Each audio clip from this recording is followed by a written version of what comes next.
Hello everybody, welcome to Gaming History. Today we're going to be talking about Punch-Out! Punch-Out! Is a series of boxing games created by Nintendo's general manager Genyo Takada and his partner Makoto Wada. Now, it started off in the arcades, followed by a sequel for the arcades, and that was before it spanned to home consoles.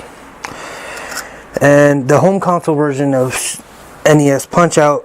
Is also known as Mike Tyson's Punch-Out! That came in three different forms. Of course, you had the Punch-Out!, you also had Mike Tyson's Punch-Out!, you also had Punch-Out! Featuring Mr. Dream. Now, each one of these had a separate end-game boss. The first end-game boss was Super Macho Man. Second one, of course, Mike Tyson. And the third one was Mr. Dream.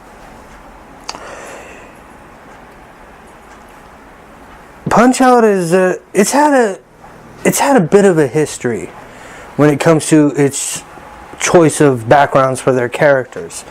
Whether it's Glass Joe being a negative stereotype of French people, or in the Wii U or in the Nintendo Wii version 2009, you had Mr. Sandman.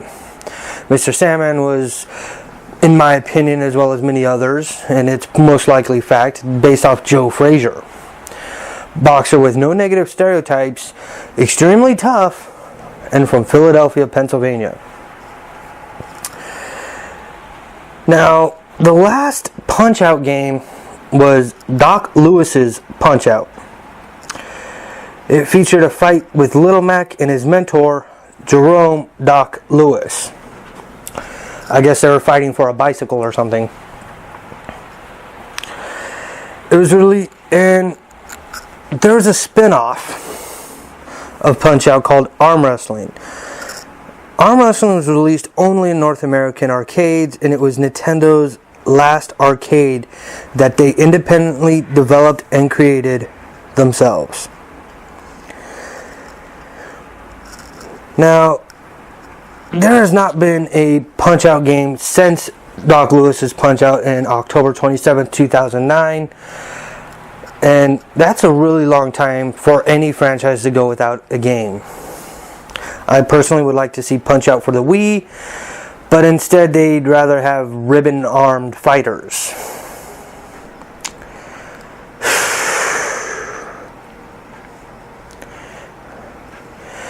Now, when Punch-Out! Was first released in the arcades in Japan in 1983 and the North American and European releases in 1984, they had a lot of differences. One, Little Mac didn't have a name.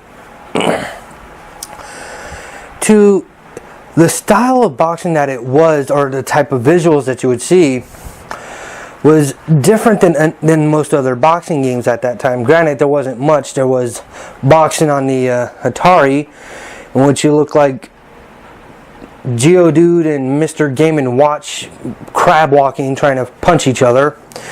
You also had the other Atari version where the boxers were able to jump 10 feet in the air. You know, I'd like to see that in a boxing match, where a boxer just says, you know what, I'm going to jump, and jumps 10 feet in the air. The arcade version was actually, when it was released on, well, a type of console, it was originally released after the arcades on the Game & Watch system. Yes, the little Tiger-like handheld controllers. That was, well, those things were pretty much Tiger games before Tiger was a company. And that was released in North America and Europe in 1984. Super Punch-Out!, which was the sequel to the arcade game, came out in Japan in 1984 and North America in 1985. It was also the first one to feature the duck move, in which your character would duck, which would really help against a lot of those attacks that couldn't be dodged sideways or blocked. Okay, let's get to the main event. Punch-Out on the NES console version, or the Famicom console version. That was released in Japan in 1987, North America in 1987. The second version of that was released in 1990. Yeah, again, there were multiple variations of it. Now, when I said there's 3 different kinds of the home console edition, there's 2 that everybody knows.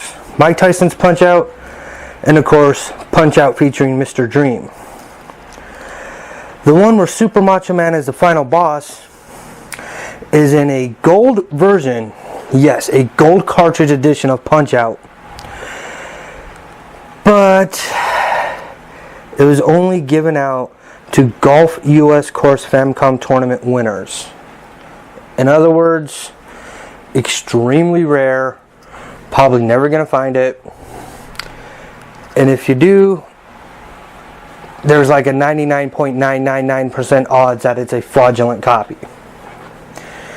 Which can actually be easily done nowadays now that people know how to manufacture their own NES cartridges, and you get some gold leaf and a toothpick and you can able to make your own gold cartridges.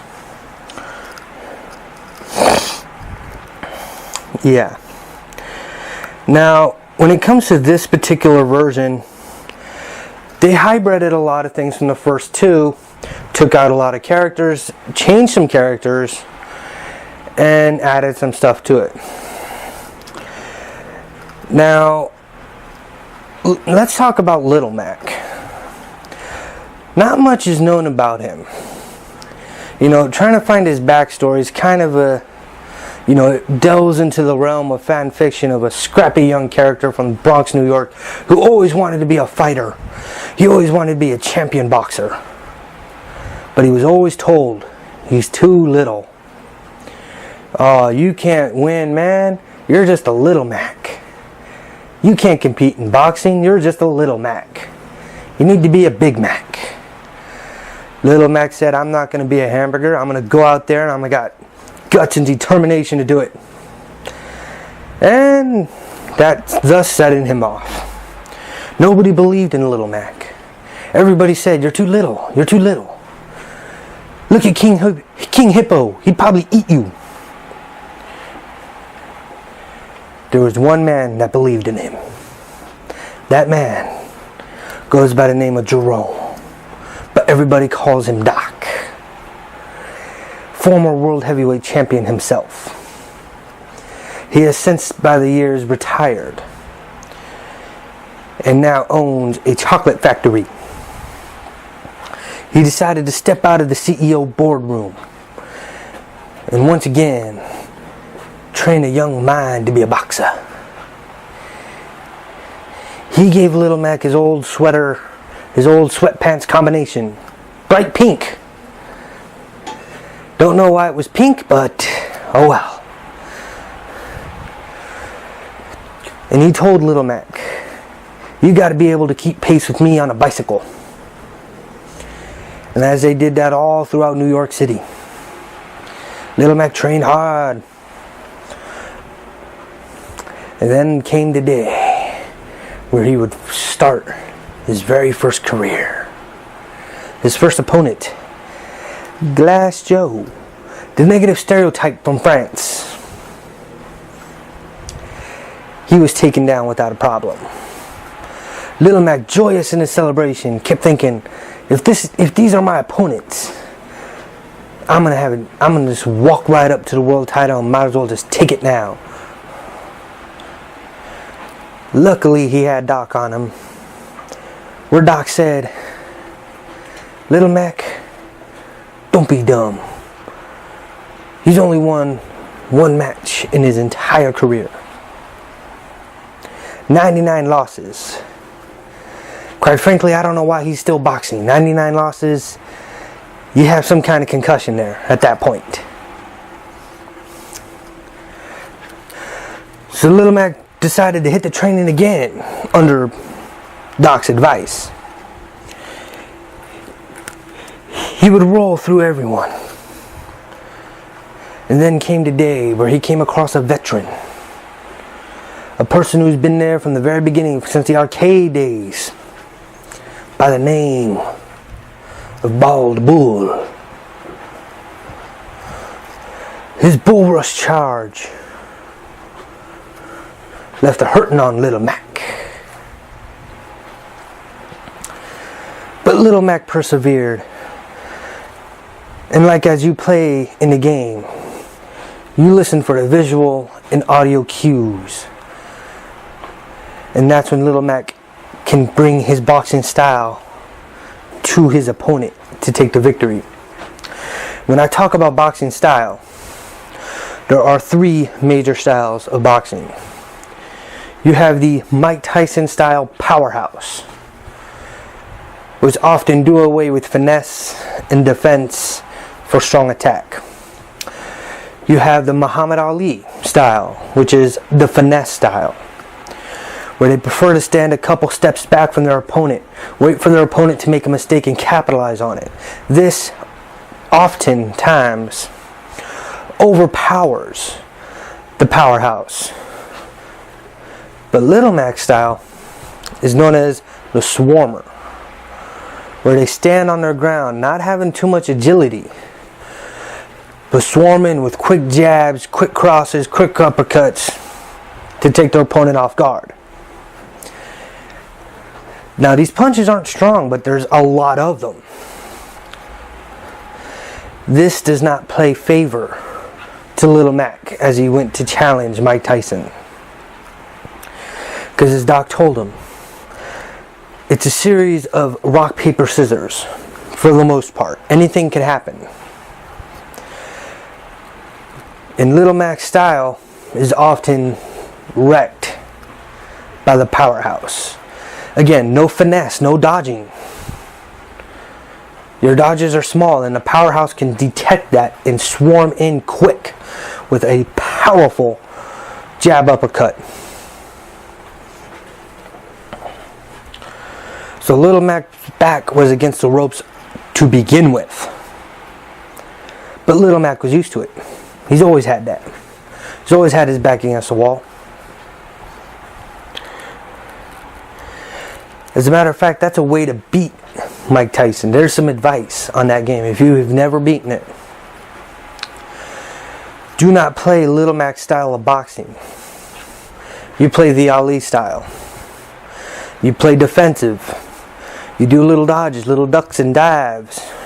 Float like a butterfly, if you will. And when Tyson starts making mistakes, that's when you attack. That's how you beat the powerhouse boxers. So now came Super Punch-Out, the console version of Super Punch-Out. Little Mac, sitting on his throne as a world champion,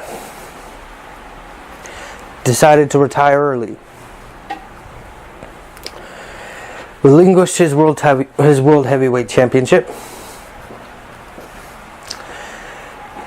And then upon seeing a new champion, Little Mac got the scratch. He got the itch again. Went up to Doc and said, "Let's do this one more time." And Doc laughed and said, "Okay, but you're going to give me back my bike." Little Mac started training again. Went through a whole new array of colors, including some weird clown. And a couple other guys that are just weird. Not quite as memorable. But all fell to the power of Little Mac. Little Mac once again reclaimed his crown.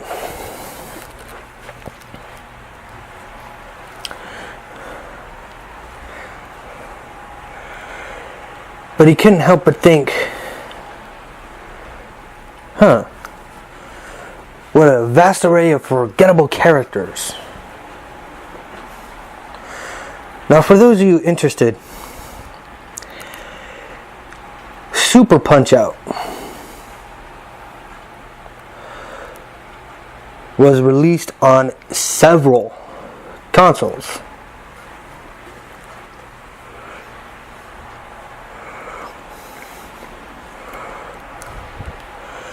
Yes, it was not just Nintendo.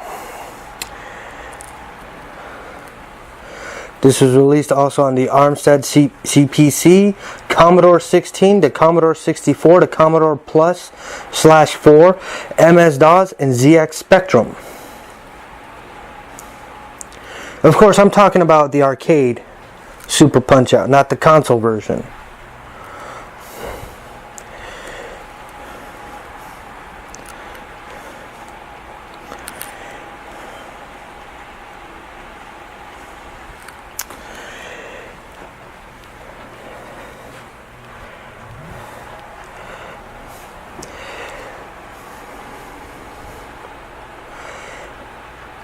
Okay. Super Punch-Out console version also had some voice acting. Believe it or not, the voice acting was done by Charles Martinet. Or Martinet, excuse me. This cartoon-like style, colorful, outlandish opponents, and this wasn't, this was considered the forgettable one. And some people say it was forgettable by the fact that, the colorful, joyous characters wasn't quite as good as people thought. Like, people didn't really like it too much. And there were 3 initial champions in the game, because in the console version of Super Punch-Out, you were able to pick which one you wanted to take on. You could either take on Mr. Sandman's, or otherwise known as Joe Frazier's, Bald Bull, which I'm sure was the easy mode, and the Super Macho Man. Now you might be thinking, what happened to Mike Tyson? Well, this gets into a little bit of a timeline lore, if you will, a game theory, if you will, which will be released at a later time. Mike Tyson was incarcerated while working, or allowing his name to be worked on, an intergalactic boxing game. Now there's a theoretical timeline with that again I'll get to later. I'll get to in another episode. Because personally I like the story that I'm working on right now. Where Little Mac retired, 3-time champ, undefeated 3-time champion, or I should say champion of 3 different divisions. He retired, sees Mr. Sandman, Super Macho Man, and Bald Bull as champions, and thinks to himself, I can't let them be champions. No. That's what got Little Mac decided to hit the ring one more time. And after his victory with that's when Little Mac decided, okay, I am now a undefeated 6-time champion. It's time for me to take a nice long break. AKA retired for a 2nd time. He was done. And once again made off with Doc's bike. Kind of got Doc a little upset. Years passed by. Little Mac sitting there at his fireplace of his multi-million-dollar mansion, thinks to himself, do I still have it in me? He puts some lacquer in his hair to make it black again, puts on his old gloves and starts punching a punching bag and goes, yeah, I still got it. I could go over there right now and be the 3rd time and be the champion again.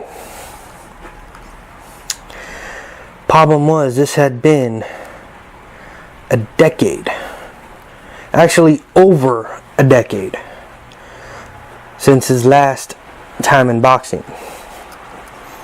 So he decided to go out for one more time. In 2009, he stepped in the ring once again.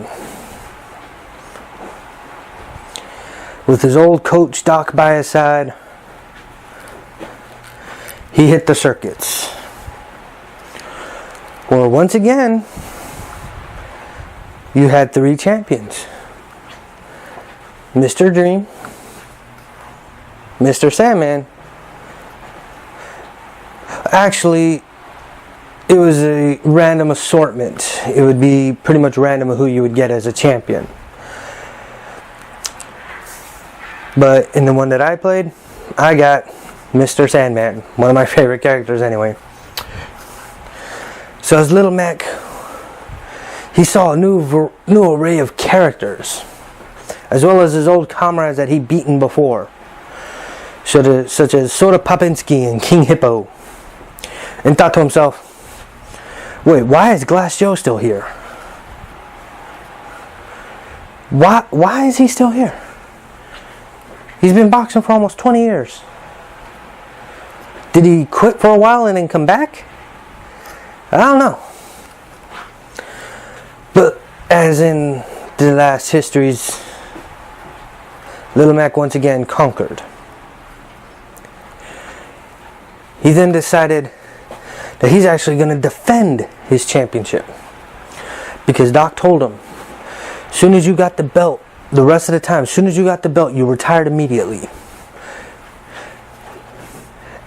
Doc said, this is going to be your last chance. You need to defend that belt against everybody you beat before, just to prove you're a real champion. Little Mac got a little upset about this and said, fine. Successfully defeats the champion, successfully defends his championship against a new array of more vicious characters. By the time he won that belt, he said the next time he loses, the first time he loses, he's done. He will retire and stay retired. So with that, the other competitors trained even harder, cutting their hair, putting foam helmets on, putting a big pot right by their stomach, whatever they had to do, because evidently all is legal in these type of boxing matches, including putting horseshoes in your gloves.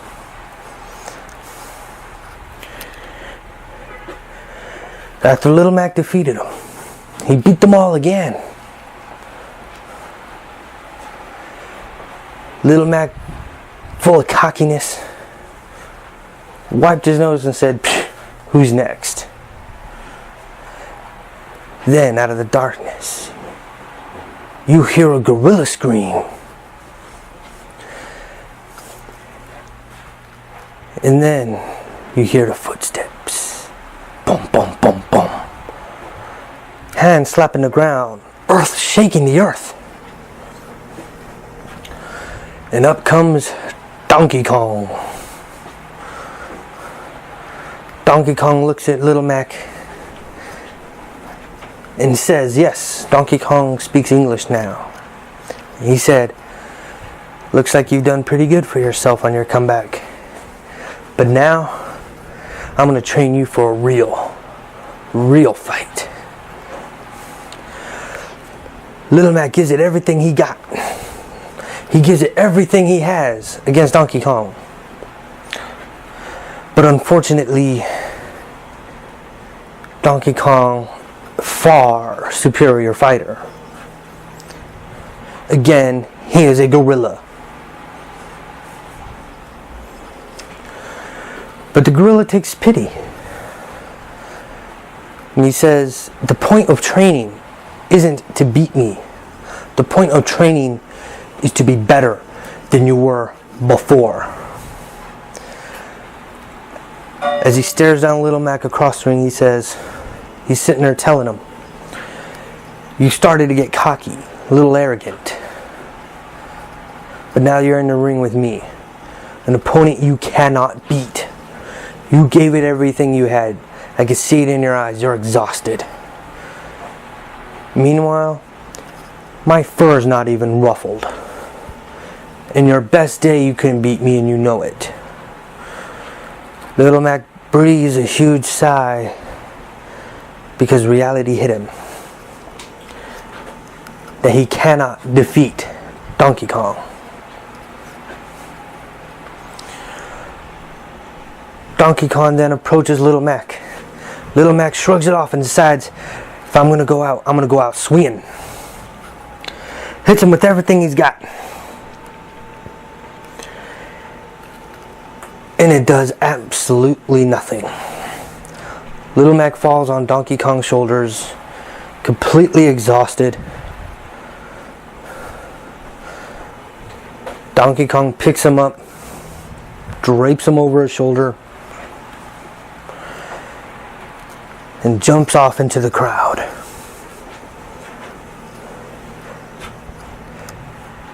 Little Mac wakes up in his old training gym, which has since become a museum to his greatness.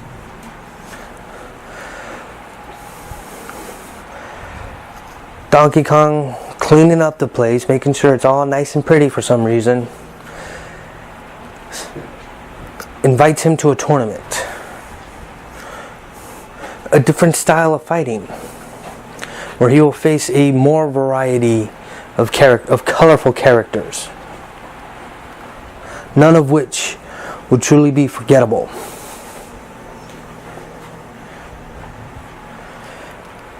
Little Mac sets up the museum, charges people for entrance,